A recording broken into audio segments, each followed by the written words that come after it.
Good morning, everybody. And to all of you new people that have hit subscribe, there is a massive number of you that found me over the weekend. Welcome. Every Monday, I sit down and talk about what my weekly goals were for last week, whether or not I hit those, kind of how that shifted, and then what my plan is for this week. That involves both stream, but mostly gaming content and just kind of like what I'm doing in game. Because I think a lot of times when we play MMOs, it's easy to just get lost once you hit a goal like hitting level cap or, okay, I did all my weeklies this week and I had time to spare. And so I just wanted to kind of share my thought process and that way in the comments we can kind of give them back and forth just what you guys think. So this week, my goal, let's talk money-wise first because some odd things happened. My goal in Final Fantasy was to make between 500,000 and a million gil. Not a big goal, not really actively trying to generate things, just mostly cleaning out my inventory. First of all, one thing happened. I ran out of inventory. I cleaned out everything that is not market prohibited across all of my inventories outside of what I'm actively using. Or I'm not actively selling and like I only sell so much of it and I have like a really large amount. Like the market only really wants, let's say, 10 to 20 gathering materia per day at a price before I see the price fluctuate. So I only list 10 or 20 because otherwise I'm just wasting retainer slots. But I have like 3,000 gathering materia on me. So like that listing all 3,000 isn't going to help me sell it really any faster. The issue is that the market doesn't want 3,000 gathering materia at the same time. I made 1.2 million. So I'd been setting my bar at each listing being 1,000 or more or things get vendored, and that did its job. So I only have 75 of my 80 items listed right now. And yeah, that's all done. So I need to go generate some more items because that's very quickly going to fall to 65, 55, and then I'm only going to be using half my retainers. So I either need to lower that price or need to start generating items. I'd prefer to do the second. So that'll drive some of stream schedule this week. Then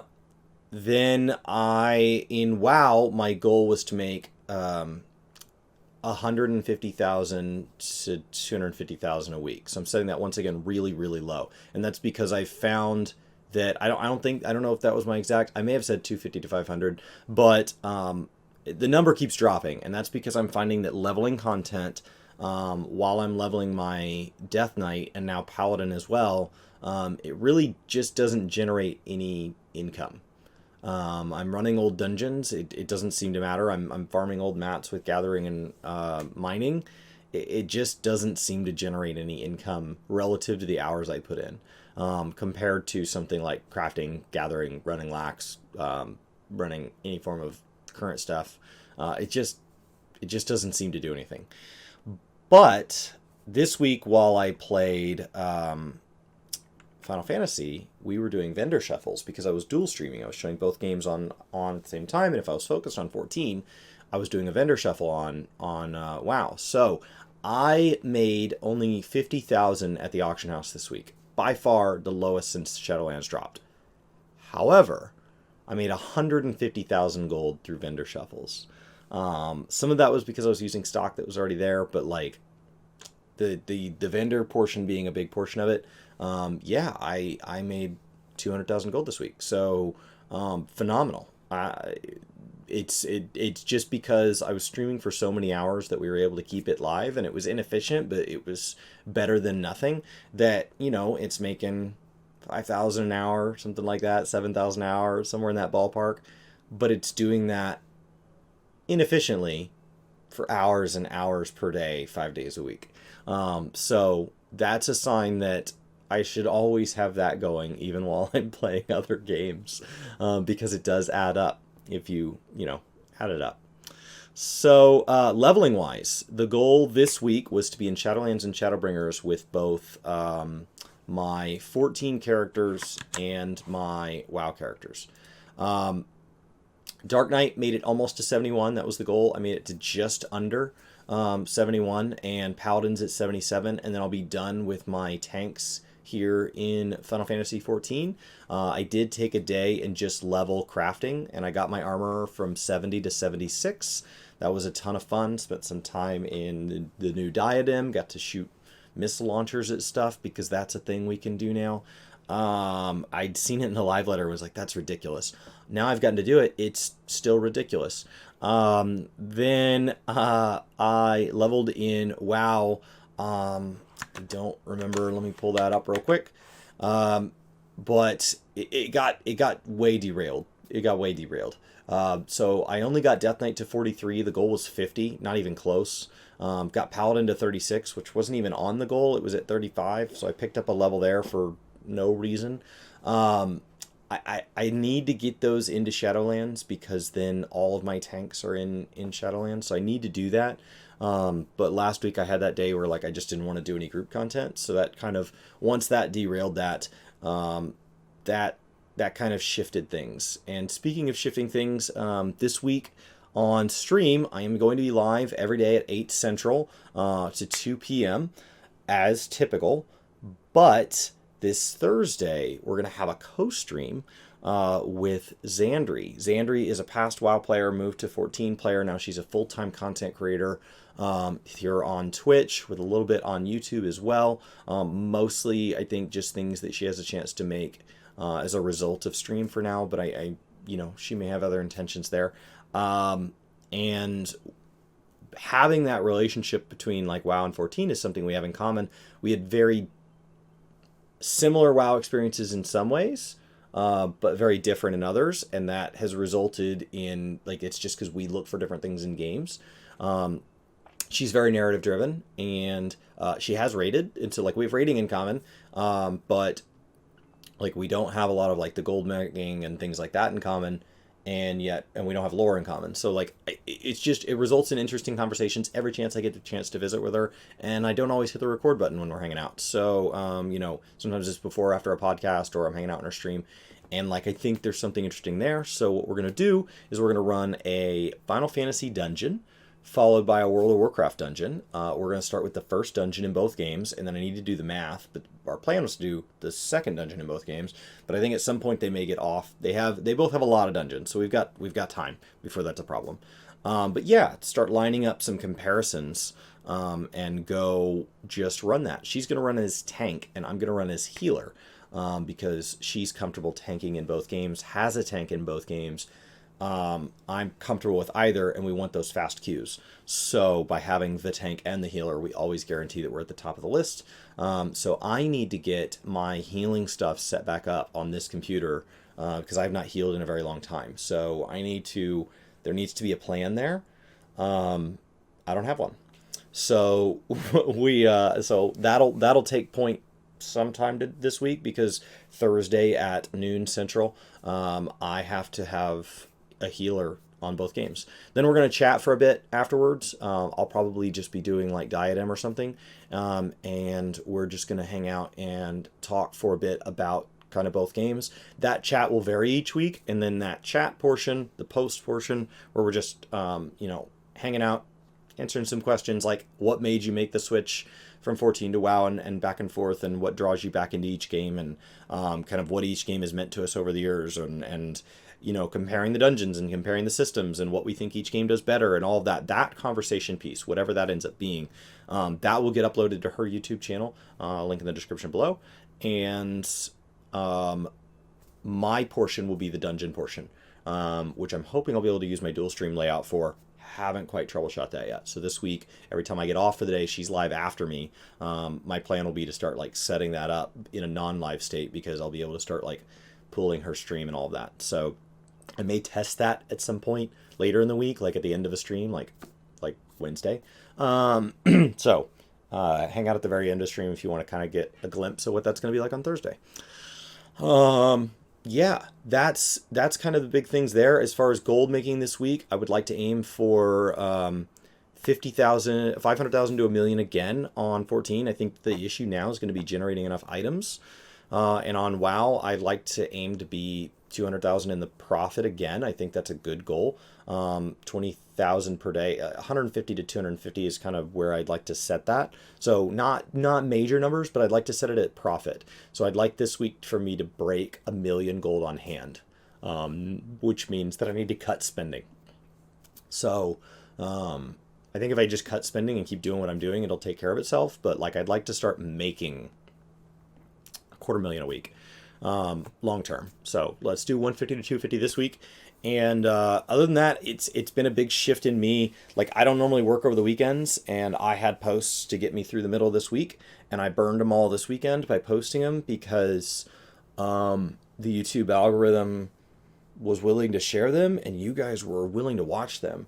The YouTube stats this weekend were nuts. This channel, like, more than doubled in its view count, more than doubled in its watch time. I think it quadrupled in its watch time, maybe more. It hasn't all come in yet. It might be 8 times the watch time. I don't know.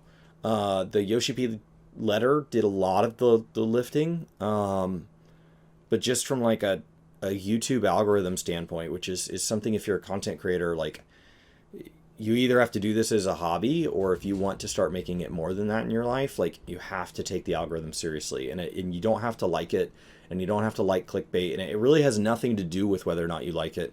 It's going to do what it does regardless. I've talked about it on stream before. Some people have asked questions about kind of how it works, and it doesn't really matter how you feel about it. It is what it is, and it's changing all the time, and so, like, we can constantly ask for change, and we can constantly make that known, and YouTube does respond to that slowly, but in the meantime, like, you have to post your content when the algorithm likes you, and you have to put thumbnails that people will click on, because it doesn't know how to put content in front of somebody based on the content of the video. It only knows based on the content of that thumbnail. So that's why my thumbnails are the way they are, is because that's what gets people to give it a chance. Now, whether or not they stay and whether or not they comment has to do with the content within the video, but you have to get people in. And if I didn't want anybody to see my video, I wouldn't post it on the internet, first of all. But second of all, like, I don't think I'd make them. Like, I make them for the purpose of people viewing them.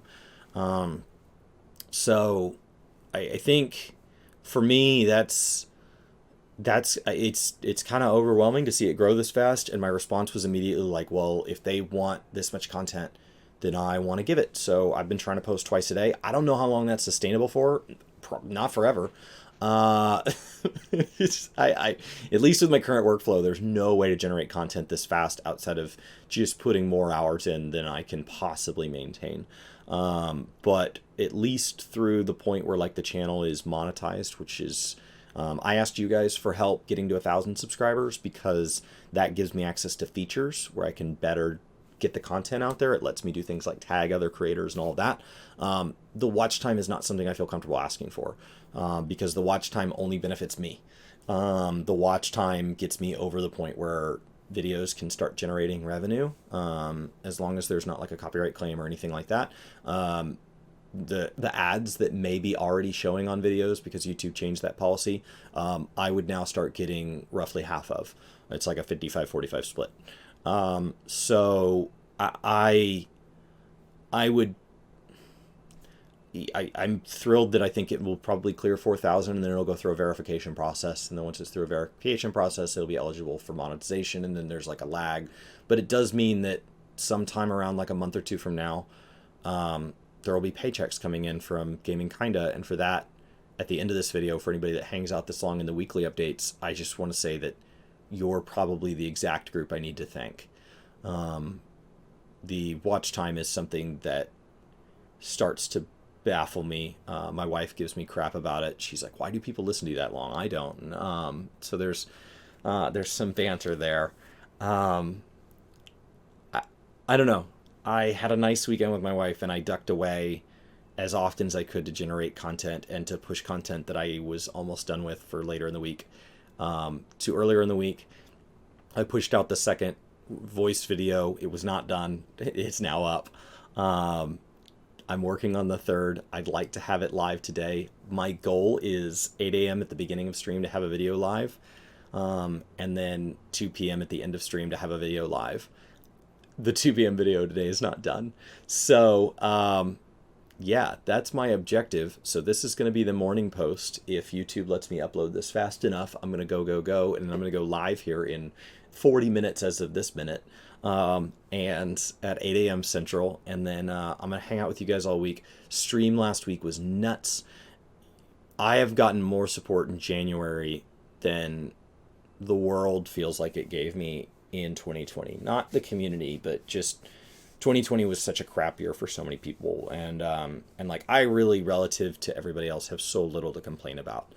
Um, my wife and I did both get sick, but we are in reasonably good health and are lucky that, I mean, you don't get to decide how it affects you. And like, we were lucky enough that, yeah, it put us in bed, but it didn't send us to the hospital. So like, we both stayed relatively employed last year. We live